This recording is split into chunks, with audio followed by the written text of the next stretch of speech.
पंजाब के किसी गांव में गेहूं के खेतों के पास एक गुलमोहर के पेड़ पर मुन्नी गौरैया अपने घोंसले के पास बैठी थी। अपने 3 अनमोल छोटे छोटे अंडों की निगरानी करती वह उनसे चूजों के निकलने का इंतजार कर रही थी।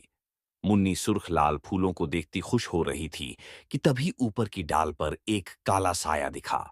वह गांव का लफंगा काका कौवा था। मुन्नी घबराकर ची छी करने लगी। ए मुन्नी, परे हट, मैं तेरे अंडे खाने आया हूं, वह चहक कर बोला। मुन्नी समझदार गौरैया थी। वह झटपट बोली, काका किसी की क्या मजाल कि तुम्हारी बात न माने, लेकिन मेरी एक विनती है।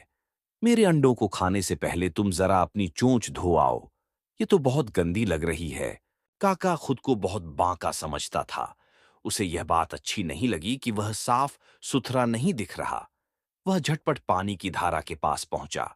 वह धारा में अपनी चोंच डुबो ही रहा था कि धारा जोर से चिल्लाई, काका, रुको! अगर तुमने अपनी गंदी चोंच मुझ में डुबोई तो मेरा सारा पानी गंदा हो जाएगा। तुम एक कसोरा में तो लो, ले आओ। उसमें पानी भरकर अपनी चोंच उसी धारा की बात सुनकर काका गांव के कुम्हार के पास गया और बोला, अजी ओ कुम्हार प्यारे, काका आया पास, तुम्हारे एक कसोरा तुम बनाओ जिसमें मैं पानी भर लाऊं, अपनी गंदी चोंच धुलाऊं, फिर खा लूं, मुन्नी के अंडे और कांव कांव चिल्लाऊं, ताकि सभी सुने और जान जाएं मैं हूं सबसे बाका सबसे छैला कौवा। कुम्हार बोला, मैं तो बड़ी खुशी से तुम्हारे लिए कसोरा बनाऊं, लेकिन मुझे उसके लिए मिट्टी की जरूरत है। तुम जरा फटाफट मिट्टी ले आओ। अब काका उड़कर पास के खेत पर गया और खेत से बोला, अजी ओ खेत प्यारे काका, आया पास तुम्हारे थोड़ी मिट्टी में ले लूं और कुम्हार को दे दूं, जिससे बनाए वो एक कसोरा जिसमें मैं पानी भर लाऊं, अपनी गंदी चोंच धुलाऊं, फिर खा लूं, मुन्नी के अंडे और कांव कांव चिल्लाऊं, ताकि सभी सुने और जान जाएं मैं हूं सबसे बांका सबसे छैला कौवा।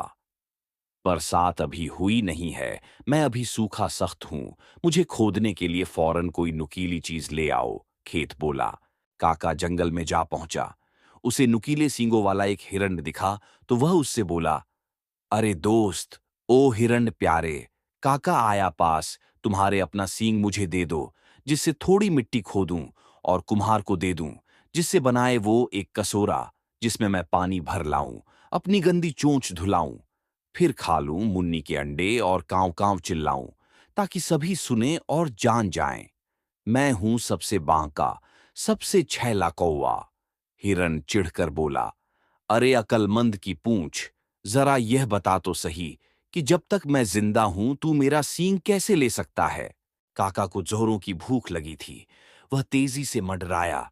तभी उसे 2 खतरनाक से कुत्ते दिखे। काका फौरन उनके पास जा पहुंचा और उनकी खुशामद करने लगा।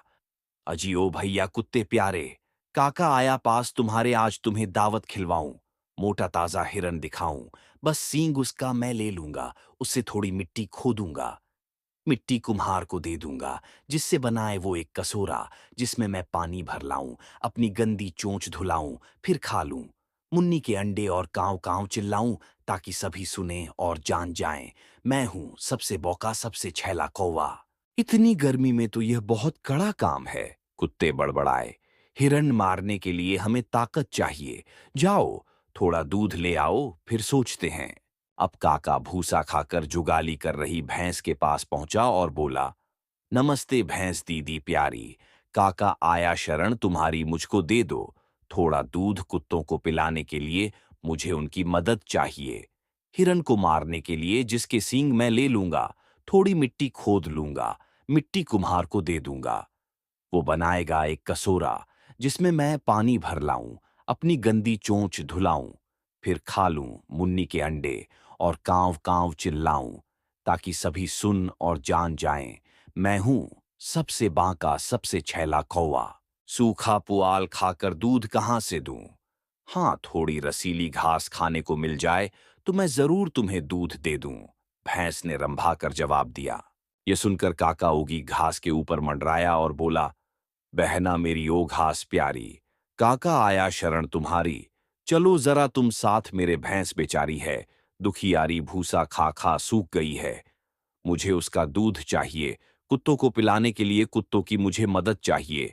हिरण को मारने के लिए उसके सींग मैं ले लूंगा, थोड़ी मिट्टी खोद लूंगा, मिट्टी कुम्हार को दे दूंगा, जिससे बनाएगा वो एक कसोरा, जिसमें मैं पानी भर लाऊं, अपनी गंदी चोंच धुलाऊं, फिर खा लूं, मुन्नी के अंडे और कांव कांव चिल्लाऊं, ताकि सभी सुने और जान जाएं मैं हूं सबसे बौका, सबसे छैला कौवा। लेकिन तुम मुझे काटोगे कैसे? घास फुसफुसाई। पहले लुहार से हंसिया तो ले आओ। अब तक काका को बहुत जोर की भूख लग चुकी थी। वह झपटता हुआ लुहार के पास पहुंचा और बोला, सलाम चचा। लुहार प्यारे, काका आया पास तुम्हारे एक हंसिया दे दो, मुझे घास काट सकूं, जिससे उसको अपने साथ ले जाऊं, भूखी भैंस को खिलाऊं, मुझे उसका दूध चाहिए, कुत्तों को पिलाने के लिए कुत्तों की मुझे मदद चाहिए, हिरण को मारने के लिए उसके सींग मैं ले लूंगा, थोड़ी मिट्टी खोदने के लिए और कुम्हार को दे दूंगा, एक कसोरा बनाने के लिए जिसमें मैं पानी भर लाऊं, अपनी गंदी चोंच धुलाऊं, फिर खा लूं, मुन्नी के अंडे और कांव कांव चिल्लाऊं, ताकि सभी सुने और जान जाएं मैं हूं सबसे बांका, सबसे छैला कोवा। बाकी सभी की तरह लुहार भी मुन्नी के अंडों को बचाना चाहता था। उसने कहा, अभी बनाता हूं हंसिया, तुम जरा पीछे जाकर भट्ठी का दरवाजा खोलो और इस लोहे के टुकड़े को उसमें रख दो। काका ने खुशी खुशी भट्ठी का दरवाजा खोला। तभी हवा का तेज झोंका आया और काका भट्टी के कोयलों पर उलटा जा गिरा। उसकी पूंछ जल गई। पूंछ की आग बुझाता काका चीखा, हाय हाय, मेरा पुंजा सड़या, ओए होए, मेरा पुंजा सड़या। पंजाबी में इसका मतलब होता है, हाय रे, मेरी पूंछ जल गई। घमंडी काका नहीं चाहता था कि लोग जान जाएं कि उसकी पूंछ जल गई है। वह उस गांव से बहुत दूर उड़ गया और फिर कभी वापस नहीं आया।